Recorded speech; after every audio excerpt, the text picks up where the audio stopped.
একজন মানুষ যদি একজন মরা মানুষকে গোসল দেয় তাহলেও তাকে গোসল করতে হবে, এক অবাক পবিত্রতা। আবু হুরায়রা রাদিয়াল্লাহু তাআলা আনহু বলেন, রাসূল সাল্লাল্লাহু আলাইহি সাল্লাম বলেছেন, মান গাসসালা মাইয়াতান ফালিয়াগতাসিল। কোন মানুষ যদি কোনো মরা মানুষকে গোসল দেয় তাহলে সে যেন গোসল করে, জরুরি আদেশ।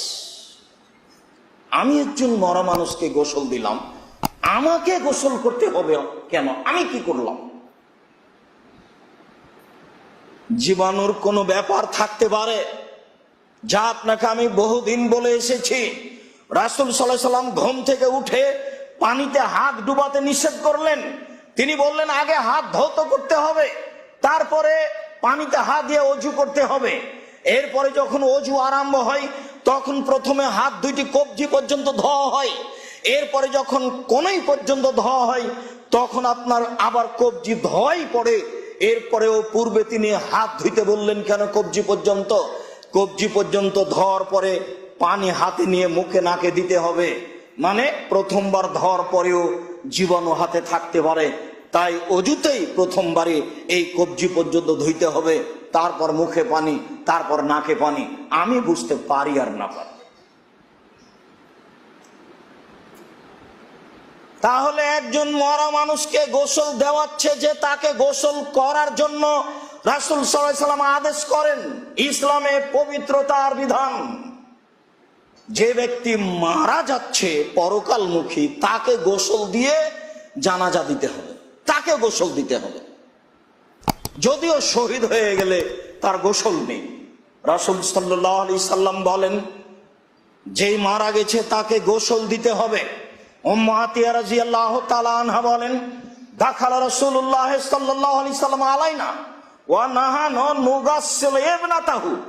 রাসূল সাল্লাল্লাহু আলাইহি সাল্লাম আমাদের নিকটে আসলেন, তখন আমরা রাসূলের মেয়েকে গোসল দিচ্ছিলাম। আল্লাহ রাসূলের মেয়ে মারা গেছেন, আমরা তাকে গোসল দিচ্ছি। তিনি আমাদের নিকটে আসলেন, এসে বললেন অক্সিলনিহা অক্সিলনাহা, তোমরা তাকে গোসল দাও। সালাসান, 3 বার, আও খামসান, অথবা 5 বার, আও আকসারা মিন যালিক ইন রাআইতুন্না, অথবা এর চেয়ে বেশি গোসল দাও যদি তোমরা মনে করো, যদি তোমরা মনে করো 3 বার গোসল দেওয়াতে ভালোভাবে পবিত্র হয়নি, 5 বার দাও। যদি তোমরা মনে করো 5 বার দেওয়াতে ভালোভাবে হয়নি, আরো দাও। যতবার প্রয়োজন ততবার দাও। অফিরে ওয়াইতিন, অন্য এক বর্ণনায় তিনি বলছেন ওয়াজআলনাহা বিতরান, তবে তাকে গোসল বিজোড় দাও। যতবার দিবা ততবারের বিজোড় হতে হবে। তার মানে তাকে পরকালমুখী করার জন্য খুব ভালো করে পরিষ্কার পরিচ্ছন্ন করতে হবে, শরীর হাত ভালো করে ডলে পরিষ্কার করতে হবে। এখনো বাক্য শেষ হয়নি, তিনি বলছেন ওয়াজআলনা ফিল আখিরাতে গফুরান, শেষবার গোলাপ জল দিয়ে গোসল দাও। গোলাপ জল পানিতে ঢেলে দাও, পানিতে ঢেলে দিয়ে তাকে গোসল দাও।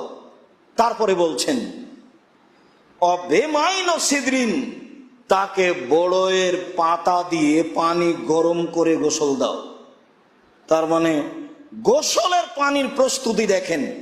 গোসল তো 3 বার 5 বার 7 বার আছেই, তারপরেও গোলাপ জল দিতে হবে পানিতে, এ কথা তিনি বলেন। তারপরেও ওই পানি রেডি করতে হবে বড়য়ের পাতা দিয়ে।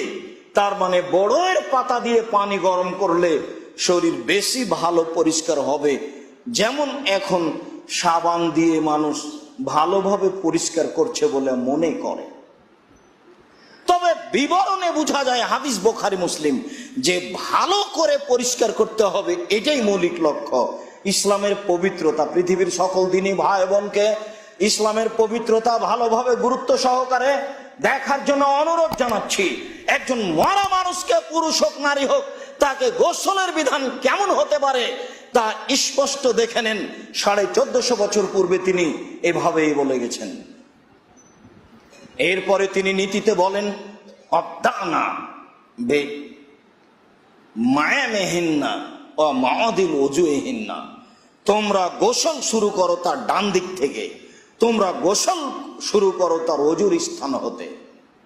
মানে তাকে অজু দিয়ে গোসল আরম্ভ করতে হবে, মানে তাকে বাম কাতে সইয়ে দিয়ে ডান কাতের উপরে পানি ঢালতে হবে, দিয়ে তাকে পরিষ্কার করার চেষ্টা করতে হবে। রাসূল সাল্লাল্লাহু আলাইহি সাল্লাম এইভাবে গোসলের কথা বলেন। উম্মু আতিয়া রাদিয়াল্লাহু তাআলা আনহা বলেন, আমরা এইভাবে গোসল দেওয়ার পরে ফাযাফারনা শা'রাহা, আমরা তার মাথার চুলকে বেনি করলাম, সালাসাতা করুইন, 3 বেনি। ওয়া আলকাইনা খালফাহা, তারপর বেনি করে আমরা সেটাকে তার পিছন দিকে ঝুলিয়ে দিলাম। 3 বেনি বলতে চুলকে 3 ভাগ করে একটা আরেকটার মধ্যে ঢুকিয়ে বেনি করে দেওয়া, এটাই উত্তম। নইলে 3 বেনি মানায় না। এছাড়াও মানুষ যদি 3 বেনি করে তাহলে চুলকে 9 ভাগে বিভক্ত করা লাগবে, এর 3টা ওর 3টা ওর 3টা, তাহলে হলো 3 বেনি। এছাড়াও মোট চুলকে 3 ভাগ করে একটা আরেকটার মধ্যে দিয়ে বেনি করে পিছন দিকে ঝুলিয়ে রেখে দিয়ে তাকে কাফন পরাতে হবে, যা বিবরণে বোঝা যায়। সম্মানিত দ্বীনি মুসলিম ভাই বোন,